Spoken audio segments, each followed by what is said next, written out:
Muy buenas tardes a todos. Un gusto estar esta tarde compartiendo con ustedes. Somos el Centro Neotropical de Entrenamiento en Humedales, una ONG que nació el año 96 en América Central, en Costa Rica, y que ya lleva 24 años de gestión en temas de conservación de humedales. Nuestra misión es, nuestro trabajo, nuestra motivación es apoyar la conservación y manejo de humedales en América Latina y el Caribe a través de la capacitación, formación de recursos humanos y apoyando los procesos de conservación en humedal en distintos países. Hemos trabajado en Cuba, en toda América Central y en los últimos años nos hemos concentrado en Ecuador, Perú, Chile y un poco en Argentina. ¿Ya? Bueno, eh, ya, ¿quiénes somos? A la izquierda, los artistas de hoy, Edgar Tavilo, a la izquierda quien les habla y a la derecha don César Chávez. Yo soy como director internacional y César es director científico de esta ONG que ya les cuento lleva 24 años trabajando en América Latina y el Caribe. Bien, entonces partamos. Impacto de la infraestructura humana sobre los humedales. Esta linda fotografía del río Elqui es de Víctor Bravo, de acá de La Serena. Lo menciono porque me prestó esta linda fotografía. Bueno, para partir como contexto, ¿no es cierto? Los humedales son sistemas que nos han motivado, que motivan este proyecto. Tenemos sistemas lacustrinos como los lagos, palustrinos como los pantanos, sistemas riberinos en nuestros ríos y sistemas estuarinos en nuestras lagunas costeras, esteros, desembocadoras de río, ¿ya? Bien, entonces la literatura hoy día existente, Ramsar, por ejemplo, 2020, nos anuncia de que aproximadamente desde 1900, ya 120 años atrás, se calcula que el 65% de las humedales en el mundo han desaparecido, con distintas tasas de velocidad, pero la tendencia es la misma, a desaparecer. Y los grandes responsables de la pérdida de estos humedales a nivel mundial son los grandes cambios en el uso del suelo por la agricultura, pastoreo y expansión urbana, entre ellos el tema de esta presentación, que es infraestructura. También la desviación de aguas continentales por represas, embalses, canales de riego, infraestructura humana nuevamente, y el desarrollo de infraestructuras en los valles fluviales y zonas costeras. ¿Ya? Esa foto de los Moyas hace un par de días atrás sobre el temporal, fíjense cómo el humedal creció sobre este proyecto inmobiliario. Y también contaminación de las aguas de los humedales por exceso de nutrientes y agroquímicos. Esto como contexto a nivel general. Vean, esta es una fotografía aérea, no, de dron, del estero El Culebrón en Coquimbo. Y acá uno puede ver todo lo que va a ser el desarrollo de casi todo lo del desarrollo de esta presentación. ¿Cierto? Tenemos la ruta 5, a mano derecha, se la señalo aquí con el cursor, que tiene puentes, varios puentes, pero uno de ellos, chum, chum, acá en el estero El Culebrón. Tenemos antiguos relaves mineros en esta zona. Tenemos una línea férrea paralela a la ruta 5, una línea férrea que trabaja permanentemente con un tren de la CMP. Tenemos un centro comercial agrícola, ya pegadito al humedal. En los últimos tiempos se desarrollaron incluso hasta estacionamientos. Hay una ruta costera que es muy linda, pero bueno, también responsable de grandes cambios en este humedal. Y obviamente todo lo que es la urbanización urbana costera de lo que es la bahía de Coquimbo, La Serena y acá Coquimbo, esta conurbación ya que tienen varios centenas de miles de habitantes y que es un muy buen ejemplo, ¿no? Como las infraestructuras humanas impacta de distinta manera y distintos componentes no son nuestros humedales. Bien, básicamente, la hidrodinámica tipo de un humedal costero, una zona árida, por ejemplo, podríamos verla, analizarla desde dos ámbitos. A mano izquierda, ¿no es cierto? Toda la influencia de la zona costera, como las variaciones de mareas, que sube la marea en el mar y entra el flujo de agua salada a esta laguna, y ahí se produce un cambio de temperaturas, salinidades, intercambian una serie de elementos químicos y etcétera, ¿no es cierto? En los últimos tiempos, a propósito de cambio climático, el profesor Manuel Contreras López de la Universidad, de Playa Ancha, de Valparaíso, nos habla de los fenómenos de tsunamis climáticos, como son las marejadas, y los tsunamis propiamente tal por efectos de los sismos. ¿Ya? Entonces, todo esto, esta dinámica que nos viene desde la mar, desde el océano, nos cambia la salinidad de forma temporal, se rompe también esta barrera de arena, ¿no? Que en ciertas épocas por las marejadas. Bueno, y también tenemos efectos de esta hidrodinámica desde la cuenca. Ya tenemos un río, que es el río Elqui, que nos aporta con caudal, ya que también ese río alimenta la laguna, obviamente desemboca acá, pero también alimenta los acuíferos cercanos a la zona costera. Tenemos los deshielos de primavera, que nos aportan con sedimentos, y también tenemos las crecidas en inviernos por efecto de las lluvias. ¿Qué provoca? Caudal en el verano, por ejemplo, los caudales son más suaves, la recarga de los acuíferos son más suaves, son menores, pero en invierno los caudales son mayores y especialmente cuando hay lluvias torrenciales y rompe la barrera y al romperse la barrera se produce un efecto muy deseado que es el arrastre masivo de sedimentos, exceso de nutrientes, incluso ahora por los temas agrícolas, acumulación de agroquímicos y acumulación de fertilizantes que salen a la laguna y se empiezan a acumular en el sedimento de la laguna. Y también un elemento importante para el caso de la bahía de Coquimbo y el rol del río Elqui en la dinámica es el transporte de arenas, de sedimentos que se construyen responsables de la construcción de playa. Otro elemento importante cuando tenemos los humedales es el tema que el humedal, el agua dulce que tenemos en la desembocadura, genera una barrera muy importante y evita la intrusión de agua salada al continente. ¿Ya? Estamos hablando de condiciones normales, condiciones naturales, cuando el humedal sano puede tener una buena expresión de sus servicios ambientales. Ya entonces a la izquierda podemos ver idealmente, ¿no es cierto? Estos dibujos son para efectos didácticos, cuando tenemos el agua dulce de la laguna, las napas freáticas, ¿no es cierto? Los acuíferos producen una barrera y evitan la intrusión de agua salada. Pero bueno, ante las condiciones que estamos viendo en los últimos tiempos, les hemos ido sacando el caudal, no se han llenado bien los acuíferos, lo que está pasando en Río Elqui, le está pasando lamentablemente, es la intrusión de agua salada desde el mar hacia el continente. ¿Ya? Entonces, parte de lo que describe un poco la hidrodinámica, tanto desde el océano como desde la cuenca, de los sistemas de humedal, en este caso humedal costero, que lo estamos usando como ejemplo. ¿Ya? Ahora, ¿qué tipo de infraestructura humana son las más importantes, ¿no? Vamos a mencionar algunas como tipo. Todo lo que son caminos, rutas, ya una vez más tenemos carreteras sobre los humedales. Acá en Tongoy, la fotografía del medio, tenemos huellas de tierra, ya, pero acá en el fondo, para que pasara el camino, tuvieron que compactar, ¿no es cierto? Hicieron un badén, ya de modo que se generó una barrera artificial sobre el humedal, además de las barreras de arena, ¿no? Entonces imagínense este humedal cuando quiere romper, le cuesta bastante porque tiene que romper la barrera, la barrera del camino y después tiene que romper la barrera de arena. A mano izquierda tenemos una vez más el estero del Culebrón, ¿no es cierto? El puente, la ruta costera y etcétera. Ahora, en general distintos autores, abajo a mano izquierda hay algunos artículos, después cuando tengan la presentación los pueden revisar. Básicamente los caminos y rutas en zonas costeras producen primero barreras físicas entre el hábitat y provoca aislamiento de algunas poblaciones. Entonces aparecen los atropellos de fauna que buscan moverse entre los hábitats de estos humedales. Se va a producir y se produce reducción de ciertas especies sensibles a la fragmentación. Ya, por ejemplo, especies de mayor tamaño, aunque en este tipo de humedales no se da tanto, pero en otras latitudes,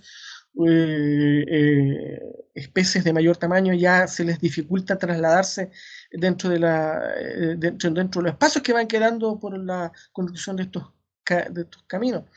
Algunas especies son atraídas por las carreteras. Hay un tema de temperatura que también provoca que los atropellos, ¿no? Y evidentemente hay otras que los van a evitar. Tenemos problemas de contaminación acústica, lo que modifica la conducta de algunas especies, no todas. ¿Ah? Se ha visto, por ejemplo, una aves migratoria de que a veces tienen una carretera al lado, tremendo ruido, y ellas están iguales, ¿no? Entonces, los efectos en la vida silvestre no son iguales en todos. ¿Ya? Y favorece la contaminación de zonas aledañas a la ruta. Aparecen los basureros y también contaminación por combustibles que va quedando pegado y que también va cayendo de algún modo a los sistemas de humedal. Caminos y rutas. Ya, ahora veamos las obras de riego, ¿no? Nuestros canales, los embalses, ¿ya? Cuando se construye, por ejemplo, esta es una foto del embalse Puclaro, ya inevitablemente vamos a ver pérdida de hábitat y biodiversidad. Se produce una degradación de las áreas circundantes, por ejemplo, porque cuando se construye el embalse se tiene que producir un raspado de la ladera y se extingue raspan toda la ladera. Fragmentamos hábitat, aislamos poblaciones de vida silvestre, se pierde y disminuye la conectividad de poblaciones de vida silvestre. Entonces aparecen los fenómenos de fauna aislada y desconectada, muerte de fauna, se registra muchas veces mortandad de especies que van cayendo al embalse. También se producen modificaciones de clima a diferentes escalas, ¿no? No es lo mismo el régimen de temperatura alejado del embalse o al régimen de temperatura sobre el espejo de agua o aledaño al espejo de agua. ¿Ya? La gente, los lugareños que empiezan a vivir cercanos a los embalses, notan que las temperaturas son distintas, a veces son más frescos los inviernos, ya aparecen nubosidades, la gente en el Paloma, por ejemplo, en la región de Coquimbo, me acuerdo hace muchos años conocer gente que había estado antes del Paloma y después del Paloma les dice, no, si aquí nos cambió todo, nos cambió el clima, tuvimos que cambiar las cosas que cultivamos, etcétera. Bueno, son sensaciones de la gente, pero les aseguro que tiene que estar sustentada en sus observaciones. Se modifica el régimen de la cuenca, ¿no es cierto? La cuenca arriba del embalse respecto a todo el agua que sale después del embalse. Se pierden los sedimentos, los sedimentos empiezan a quedar atrapados y ahí por eso uno ve que la historia de los embalses no es tan larga como se tenían calculada, ¿no? La acumulación de sedimentos es un tema complejo y a pesar de que se han generado ingeniería, igual es una complejidad. Se modifica el régimen de sedimentos, lo que les mencionábamos. Ya el agua que viene desde la parte alta de la cuenca arroja, queda sus sedimentos atrapados y el agua que va bajando posteriormente de la cortina ya no tiene la misma carga de sedimentos original. Se produce una estratificación termal del agua en el cuerpo del embalse, más frías al fondo, más cálidas arriba. Cambian, por cierto, las características físico-químicas de las aguas a lo largo de la trayectoria en la cuenca. La cuenca se desconecta, ¿ya? Este es un tapón acá que desconecta la cuenca. Hay una desconexión hidráulica, hay una desconexión en biodiversidad, ¿ya? Las especies que migran a lo largo del río, que aunque en este no es el caso, pero a nivel internacional se está bastante descrito, al final César va a contar algunas medidas que se han tomado, ya pierden esas especies, ¿ya? Y también un elemento súper importante que es este tipo de infraestructura, al final terminan convirtiéndose en un foco de especies invasoras. ¿Mm? Nuevamente abajo en el piso están algunas citas interesantes si alguien quiere revisar más el tema. Los puertos, los sistemas portuarios, ¿no? Aquí tenemos una imagen del puerto de San Antonio, provoca efectos muy similares, ¿no? Pérdida y degradación del hábitat, pérdida de biodiversidad, degradación de áreas circundantes a las zonas portuarias, se fragmenta el hábitat, se aíslan las poblaciones, se pierde y disminuye la conectividad entre poblaciones de vida silvestre. Entonces nuevamente aparecen vida silvestre aislada y desconectada. Muerte de fauna. También se modifica el régimen hídrico de la cuenca, inundaciones, el régimen de inundaciones naturales ya empieza a ser distinto, ¿no? Nuevamente, foco de especies invasoras por las naves que llegan al puerto. Esto es un elemento importante, ¿no? Cada vez que hay un puerto tenemos que pensar que hay naves que llegan de todo el mundo y tenemos los típicos problemas de las aguas de Sentina, ya que nos traen fauna e invaden, ¿ya? Y contaminación de todos los componentes ambientales producto de la actividad portuaria. Urbanización costera, otro elemento importante de infraestructura. Nuevamente, pérdida de hábitat de biodiversidad, se degradan áreas circundantes, se fragmentan hábitats, se aíslan nuevamente poblaciones, se pierde y disminuye conectividad de poblaciones de vida silvestre. Entonces, una vez más, aparecen vida silvestre aislada y desconectada. Muerte de fauna, se modifican de climas a diferentes escalas, ya se modifica el régimen hídrico de la cuenca, por ejemplo, el tema de las inundaciones estacionales, ya la foto que aparece en los muelles, ya que claro, vienen las lluvias, empiezan las inundaciones, crecen horizontalmente las desembocaduras, pero bueno, se toparon que ahora la crecida estaba topa con una serie de departamentos, ¿no? Y nuevamente, foco de especies invasoras. ¿Ya? Entonces tenemos caminos, tenemos proyectos hidráulicos, ya tenemos urbanización costera, puertos, etcétera, como grandes familias de infraestructura que están haciendo mucho daño a los humedales, tanto costeros como continentales. ¿Ya? Y cuando revisamos cuáles son los grandes grupos de impacto, ya son básicamente régimen hídrico, calidad de las aguas, paisaje, biodiversidad y nuevamente especies invasoras. Vamos a revisar un poco en detalle cada uno. Cuando revisamos el régimen hídrico, tenemos un menor volumen del caudal de la cuenca y en el humedal. ¿Ya? ¿Por qué? Porque en la parte alta de la cuenca se está extrayendo esa agua. Disminuyen las velocidades de los caudales que llegan al humedal. Disminuyen los volúmenes de los acuíferos, menor velocidad de recarga de estos acuíferos. Y en algunos casos se detiene la dinámica de mareas, la relación de agua dulce agua salada. Fíjense que en el río Elqui se ha producido un tema de que el agua salada está ingresando. Hay un estudio, un diagnóstico que se realizó un tiempo atrás que habla como que ha cambiado como la pendiente de la desembocadura, ¿ya?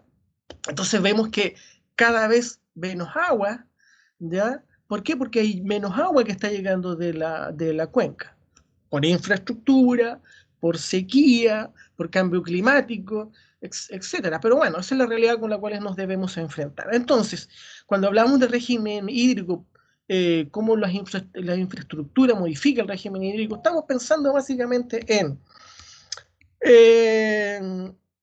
fuentes, se modifica la fuente de agua, el hidroperiodo, conectividad hidrológica. ¿Ya? Bien, respecto a la calidad de las aguas, cambia la salinidad, la relación agua dulce, agua salada. Al reducirse el volumen de las aguas de la cuenca, también cambia la salinidad, empiezan a colocar más saladas las lagunas, ¿ya?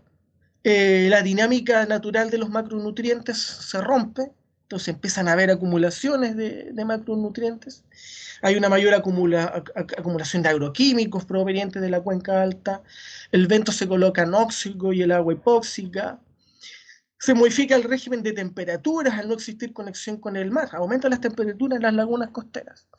Entonces, al haber menos sedimentos y arenas arrastrados por la cuenca, se modifica el efecto de la construcción de las playas. En la bahía de Coquimbo y el Banco de Macha es un ejemplo notable de cómo el servicio ambiental, que es proveer de arena, de sedimentos para la dinámica de playa, se está modificando y el banco de machas más grande del país se va a ver tarde, más temprano que tarde modificado, ¿no es cierto?, la dinámica de sedimentos. Cuando hablamos del paisaje, una fotografía del humedal Pachingo de Tongoy, Santuario de Naturaleza y Sitio Ramsar, ya vamos a ver que se reduce el tamaño de los humedales y de cada uno de los componentes paisajísticos de ese humedal. Las dunas, la vegetación, el tamaño y la forma de los espejos de agua, cambia la forma del humedal. Algunos se estrangulan, se fragmentan, pierden conexión, cambia la pendiente por compactación del sustrato en la desembocadura en las barras de arena, hay una menor profundidad en el humedal, se modifica la estratificación vertical. Fíjense que construir este camino significa compactación, por lo tanto ya la conexión, esa permeabilidad que había entre el humedal en esta barrera de arena que permitía la salida del agua y la entrada de agua también, se pierde o se disminuye significativamente. Cuando hablamos de biodiversidad, una vez más, tenemos especies, hay una menor riqueza de especies de flora y fauna nativa. Pero no solamente hay una pérdida de diversidad, también cambia la composición, ¿ya? Y empiezan a aparecer algunas especies generalistas que empiezan como a ganar espacio, ¿ya? Los macroinvertebrados, las microalgas, etc. Cambia las dominancias. Se empiezan a perder especies que realizan la dinámica de migraciones entre el mar y el estuario, ya peces, camarones, ya. Hay una mayor influencia de especies invasoras, empiezan a aparecer dominancias, hay predación de especies nativas como la rana africana, ¿no es cierto? Surgen especies algares tóxicas, se homogenizan las formaciones vegetacionales, hay ambientes menos apropiados para la biodiversidad nativa y aumenta la probabilidad de extinción de especies vulnerables, como las especies escasas, raras, con problemas de conservación delicados. Y bueno, ¿cuáles son los retos que se nos vienen? Ya reconociendo que la infraestructura humana es parte del desarrollo de nuestra sociedad, somos seres sociales, somos seres que necesitamos construir nuestras ciudades, nuestros poblados, y en donde nuestra relación con los humedales es muy intensa. Entonces, uno de los grandes temas que creo que debemos seguir profundizando es, tenemos que seguir conociendo sobre nuestros humedales y la forma como son afectados por la infraestructura humana. Tenemos que seguir educando, concientizando a quienes toman decisiones sobre la gravedad de las malas decisiones en la planificación en los muelles, por ejemplo, ¿no es cierto? ¿Qué pasó ahí? ¿Ya? ¿Qué pasó ahí? ¿Por qué ese centro, estos departamentos se construyen en una área que llueve, el humedal se expresa y se inunda? Cosa increíble. Hoy día, el 2020, sigan pasando esas cosas. Tenemos que seguir trabajando en políticas públicas para proteger a los humedales y sus servicios ecosistémicos, no solamente proteger el espejo de agua, la ribera. ¿Ya? Tenemos que avanzar en servicios ecosistémicos. Es más difícil de amarrarse, ¿no? Y tenemos que seguir avanzando en legislación para proteger a los humedales y los servicios ecosistémicos. Ley de humedales urbanos, por ejemplo, ¿no? Bien, hasta aquí llego. Le doy la pasada a César, que él nos va a seguir, nos va a seguir relatando. César, adelante. Dale la siguiente, por favor, Elier. Ya, ahí vamos. Como lo dijo estimado. Ok, bueno, yo soy César Chávez, Elier ya me presentó. Gracias por esa foto, Elier, tan simpática. Bueno, vamos a tratar de complementar un poco lo que estaba hablando Elier. Yo quiero comentarles y conversarles sobre experiencias que hemos tenido tanto dentro de Chile como fuera de Chile con la mitigación de impactos de diferentes tipos de infraestructura humana. Estuve buscando información de impactos, por ejemplo, de parques eólicos o de tendidos eléctricos específicamente sobre humedales, y para nuestro país y para muchos otros países no existe ese tipo de información. Se habla solamente del impacto que generan este tipo de infraestructuras sobre la fauna en general, pero siempre está asociado a zonas terrestres y no involucran el humedal propiamente dicho. Pero sí tenemos, por ejemplo, casos de cómo se mitigan impactos en el caso de las represas que afectan directamente a los humedales. Bien dijo Elier, las corrientes de agua, los ríos tienen fluctuaciones naturales, pero que estas fluctuaciones están asociadas al sistema ecológico de estos cauces, relacionado con nutrientes, relacionado con los sedimentos, etcétera. ¿Cuáles son las alternativas que los estudios realizados con respecto a la mitigación de impactos de represas se nos ofrece hoy en día? El clásico y siempre debatido caudal ecológico. Eso es un tema que se viene conversando en muchos países sobre cuál es la cantidad de agua que se debe dejar circular pasada la represa para que se siga manteniendo la dinámica ecológica dentro del cauce de los ríos. Bueno, hasta ahora no se ponen de acuerdo sobre cuál es ese monto. Cada sitio, cada país o cada región geográfica establece diferentes volúmenes para que este caudal se mantenga. Uno de las cuestiones más graves cuando no se tiene estas aguas que circulan hacia los humedales es precisamente las barreras en las desembocaduras que Elier mencionaba. Ahorita Pelambre, por ejemplo, está tratando de destapar la conexión que tiene su laguna con Chalí, para que se conecte con el agua de mar por los problemas que tienen de exceso de vegetación y pérdida de espejo de agua. En el caso, por ejemplo, en Perú, trabajamos nosotros con Elier en un manglar allá en el norte, donde consultando a Ramsar, por ejemplo, se recomendó finalmente que se destapara la bocana, porque el río Piura traía muy poca agua y eso hacía que la arena se sedimente y se tape la bocana. Entonces, los caudales ecológicos tienen que considerar todo este tipo de variables para poder hacer su cálculo final. Otra alternativa es abrir la conectividad hacia los bordes del río. Cuando uno hace una represa, los ríos se estrechan o prácticamente no hay agua y se pierde conectividad entre ambos lados del río.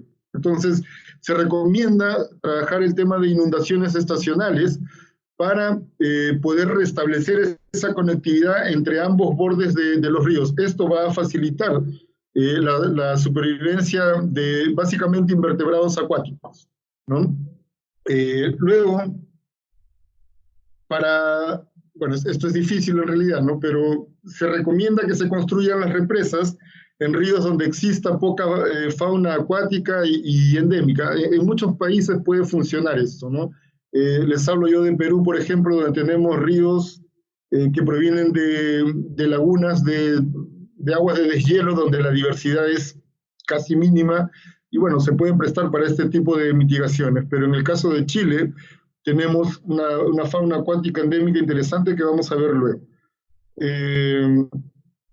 ¿Qué es lo que está pasando, por ejemplo, con el caso de la páncora, que es ese cangrejito que ustedes pueden ver ahí a mano derecha?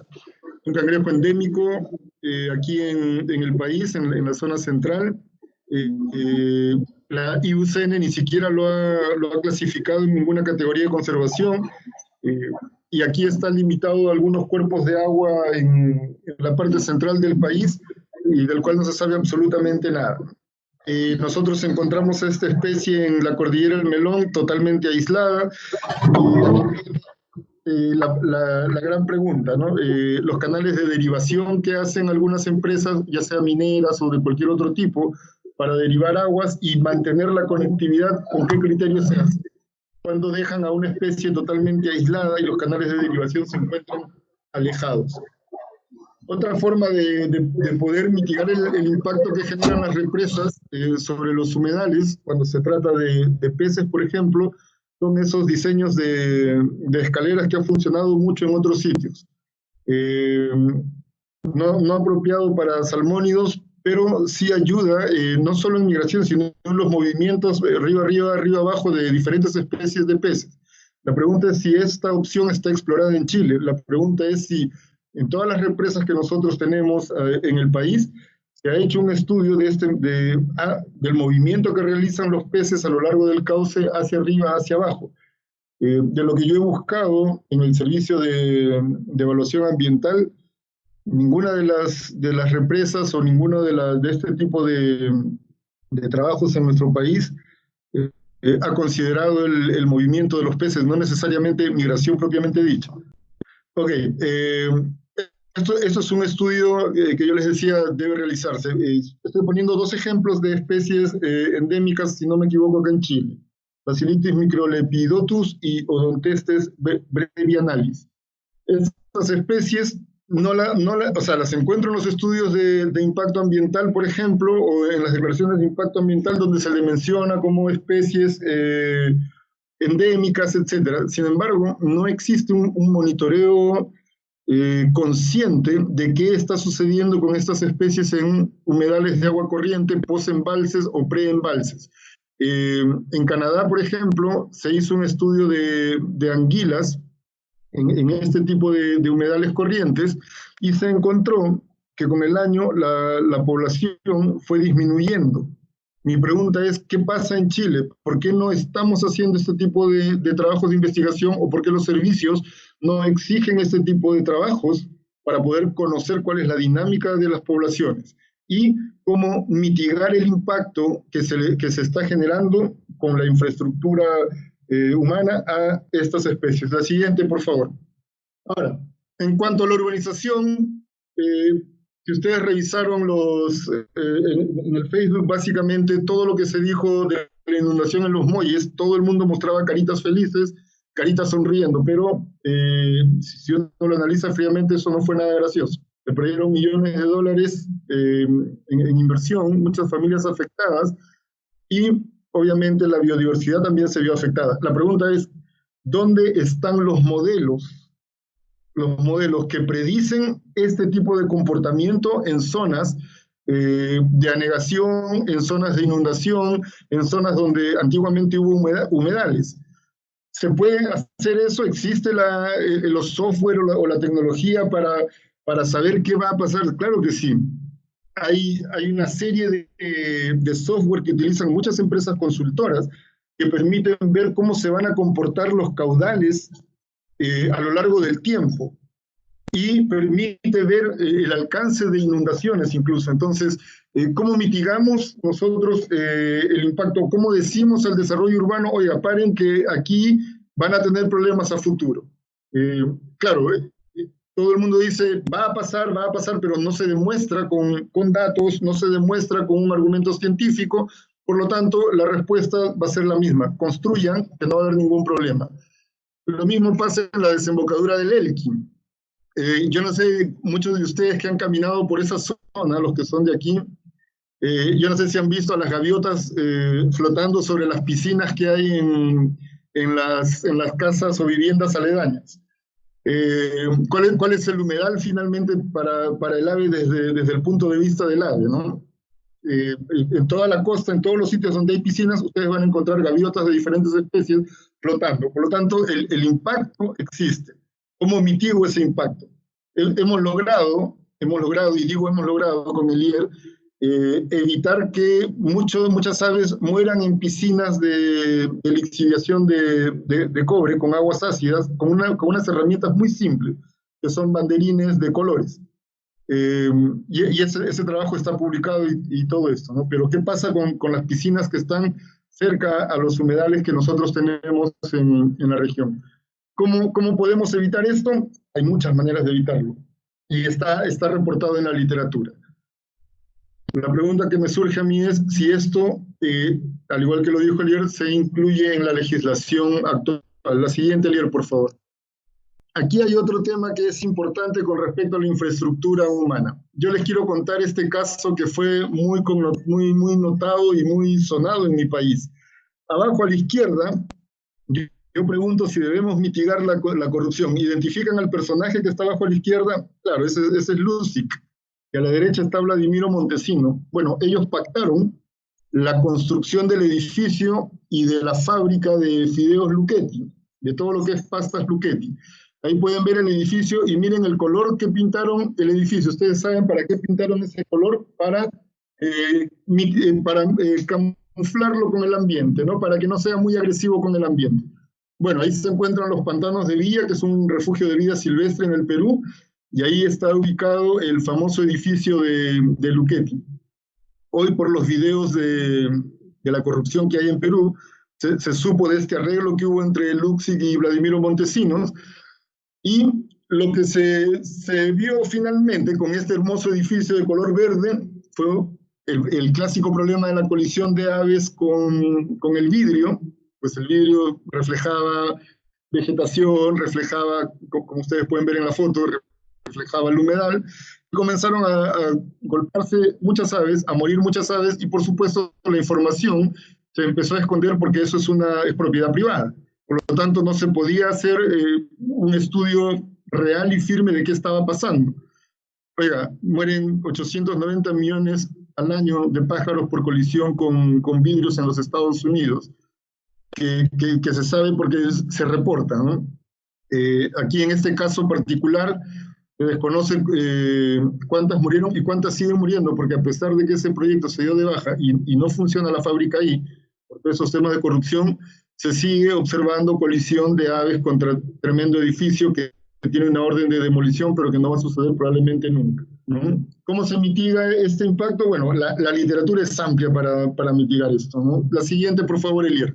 Hay mucho escrito acerca de esto. Pero acá hay un tema que yo lo considero es más álgido, que es el impacto de las carreteras que pasan sobre humedales o junto a los humedales. Porque sobre esto muy poco se habla de cómo mitigar. Miren, en esta diapositiva ustedes pueden ver todas las emanaciones de un vehículo, ¿no? Hidrocarburos que se evaporan, tenemos emisiones de escape, tenemos una serie de la siguiente, Lier, de componentes que se van expeliendo de los vehículos. Esto es uno de los principales peligros que enfrentamos cuando hablamos de carreteras, y que para el caso de humedales todavía no existe una forma clara de mitigar. En los otros casos, en urbanización, en el caso de represas, en el caso de edificaciones, existe mucha literatura de cómo mitigar esos impactos, pero para el caso específico de carreteras en humedales, ahí estamos al debe. Esta es una foto que yo tomé ahí en el Culebrón, y bueno, agradecemos a Víctor por la fotografía del dron.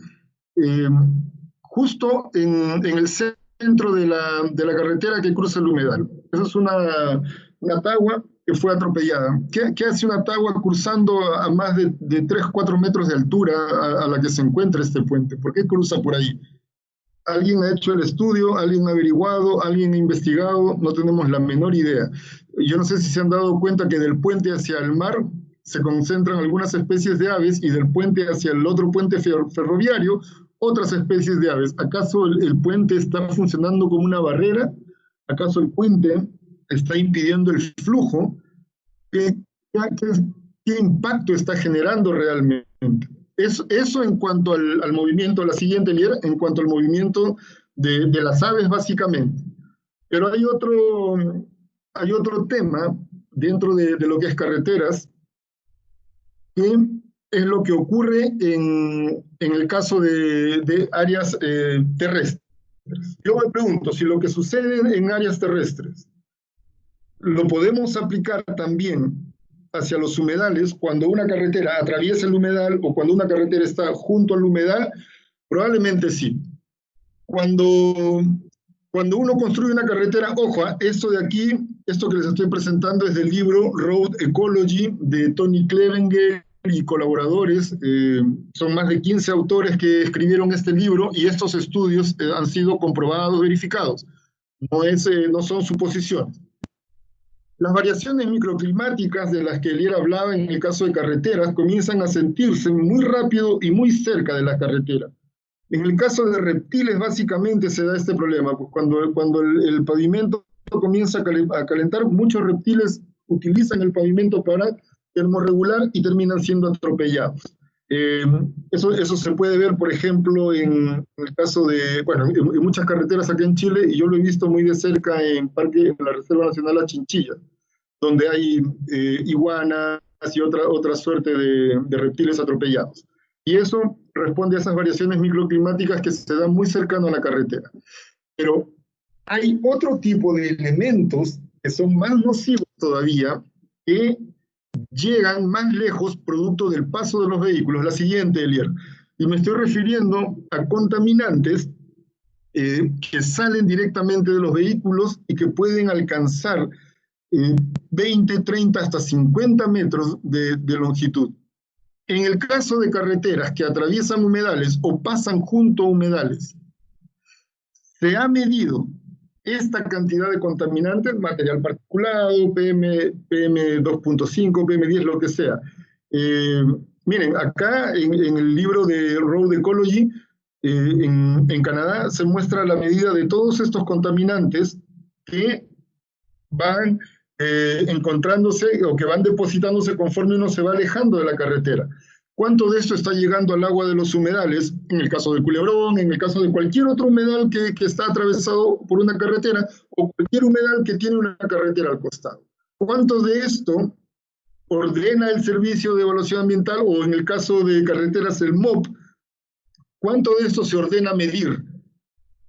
¿Cuánto de esto se está depositando en las plumas, por ejemplo, de las aves, o cuánto de lo que llega al agua está depositándose en los peces? Ahí hay un impacto fuerte, real y significativo. La siguiente, por favor, Elia. Pero no solamente estamos hablando, siguiente, por favor, de estos contaminantes. Dale, por favor, Elia. Estamos también, la anterior, ahí, estamos también hablando del impacto que genera sobre fauna mayor de las aves. Estamos hablando del caso de mamíferos. Tenemos nosotros excelentes fotografías registradas con cámaras trampa de guanacos bebiendo agua, en algunos humedales tenemos pumas, tenemos zorros. Y ese tipo de estudios del impacto que se genera sobre esa fauna, en el caso de carreteras asociadas a humedales, no está siendo reportada en nuestro país. Dale la siguiente, por favor. Este es el ejemplo de Costa Rica. Mírenme, es una cuestión que hoy día esto es sencillo. Hace años era más complicado. Capturar a un animal, ponerle un collar y ver cuál es el desplazamiento. Ustedes pueden ver ahí en las fotos de abajo la línea de la carretera, ¿no es cierto?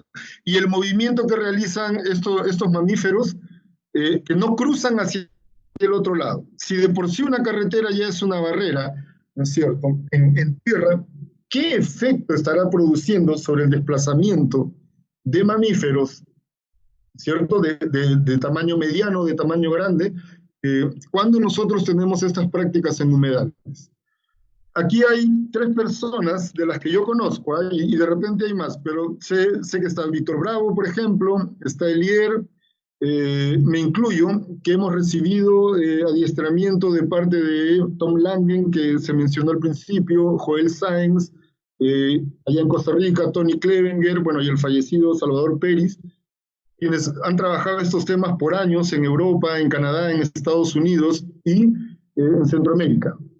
La cosa es ahora cómo introducir ese conocimiento y cómo desarrollar ese conocimiento en nuestro país y cómo ponerlo a disposición de los servicios para poder tomar decisiones. Siguiente, Elier, por favor.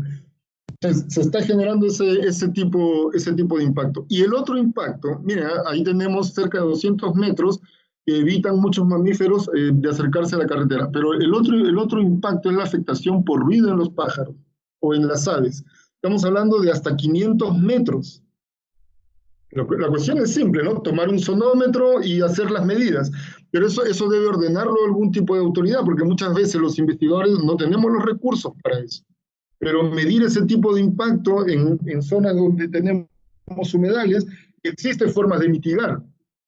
Colocar estos no es vidrio, son como plásticos que aíslan de alguna manera o evitan que el ruido llegue a sitios más lejanos. Supuesto que no sea transparente, si no vamos a matar a pájaros por colisión, ¿no? Pero hay una forma de mitigar también ese tipo de... Siguiente, Elier, por favor. Este tipo de afectación por ruido en la avifauna. Siguiente, por favor. Entonces, ¿qué es lo que nos corresponde hacer ahora? Dale la siguiente, por favor. Hidrología lo comentaste, eso es un tema que tú ya lo habías comentado, lo voy a pasar. Dale la siguiente. La siguiente, por favor. Ok. Otro de los impactos que se genera con la llegada de las carreteras cuando atraviesan los humedales por la presencia de agua son los cambios en el uso de suelo. Pues el tener acceso a zonas donde antes yo no podía acceder, me permite ahora a mí empezar con cultivos, por ejemplo, ¿no? Trabajar cultivos, utilizar el agua de los humedales para cultivos, con todo lo que eso acarrea, insecticidas, pesticidas, etcétera. Siguiente, por favor, Elier. Entonces, ¿cómo puedo yo mitigar ese tipo de impacto? ¿Cómo puedo yo evitar la llegada de la gente con la llegada de la carretera hacia el humedal? Y finalmente, el problema serio que se ha generado también con las carreteras, que son las infraestructuras que más impactan, es la llegada de especies exóticas, ¿no? Y Chile sabe bastante de esto. Ahí está esta memoria de este encuentro que se realizó en 2014 y que sigue tan vigente, donde se habla de llegada de estas especies invasoras y que utilizan precisamente la infraestructura que nosotros generamos en nombre del desarrollo para llegar a diferentes lugares. Dale la siguiente, por favor, Elio. Voy terminando con esto. Entonces, ¿cuáles son los efectos de la infraestructura de transporte en las poblaciones? Atropello y mortalidad. Hay una barrera al comportamiento de las especies, además también de una barrera física. Se reduce tamaños de poblaciones locales. Vemos en diferentes humedales animales, pájaros principalmente, reptiles atropellados. Una carretera sobre un humedal reduce la conectividad paisajística. No está muy explorado todavía aquí en Chile, pero ojalá podamos hacer algo en el futuro. Y se reduce la persistencia de poblaciones de fauna silvestre. Siguiente, por favor, Elier. ¿Qué es lo que tenemos que hacer entonces? La siguiente, por favor. ¿Qué es lo que tenemos que hacer entonces? Empezar a manejar estos impactos, ¿no? Hay que predecir, hay que planificar, hay que implementar, monitorear y evaluar. Y esto no lo digo yo, esto está reportado en mucha bibliografía, básicamente en la que se considera la Biblia de impacto de infraestructura, sobre todo de carreteras, que es este libro Road Ecology. ¿Cómo se puede predecir? Existen muchos modelos. Siguiente, por favor, Elier. Existen muchos modelos de predicción, ¿no? Que nos van a decir a nosotros por dónde podemos trazar o no trazar una carretera. En el caso de humedales, básicamente, los estudios son tan escasos que difícilmente podríamos decir tal o cual metodología me va a permitir a mí hacer predecir y prevenir. La siguiente, por favor, Elier. Se habla también de mitigar, pero en el caso de humedales es difícil. Sin embargo, una forma de plantear soluciones es haciendo el estudio del monitoreo de atropellos que se van dando. Hay un proyecto maravilloso que está liderando Víctor Bravo que permite reportar los atropellos a través de una aplicación.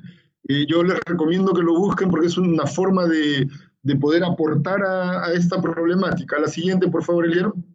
Entonces, uno puede trabajar con los atropellos en los humedales, sea en carreteras que atraviesan o sea en carreteras que se encuentren al lado, junto a los humedales, y comenzar a establecer estos sitios de alta mortalidad o hotspots o puntos negros, como les denomina la bibliografía. Siguiente, Elier, por favor. Entonces, cuando nosotros podemos ubicar este tipo de sitios, o estos sitios de alta mortalidad, entonces podemos empezar nosotros a intentar mitigar. En caso de tierra ya se sabe qué hacer, los famosos pasos de fauna, pero para el caso de humedales, ¿qué podemos hacer? ¿Cómo podemos evitar que se produzca mortalidad de aves? ¿Cómo podemos evitar la pérdida de biodiversidad en un puente o en una carretera que atraviesa o está junto a un humedal, ¿no? Me surgió esta pregunta: ¿cuáles son o qué humedales son los que más están impactados hoy día en Chile con respecto a infraestructura? Abajo a la derecha ustedes tienen la foto del emblemático Culebrón, donde el puente carretera atraviesa de lado a lado de este humedal, ¿no? Siguiente, por favor. Ok. En caso de tierra, les decía yo, existen muchas formas de pasos de fauna. La pregunta es cómo adaptamos esto a los humedales. Lo que yo muestro aquí, por ejemplo, se ocupa en carreteras en zonas terrestres, básicamente.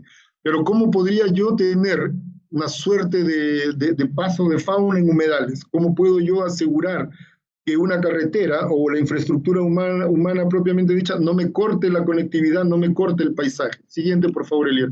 Ese es el gran desafío que nosotros tenemos como investigadores.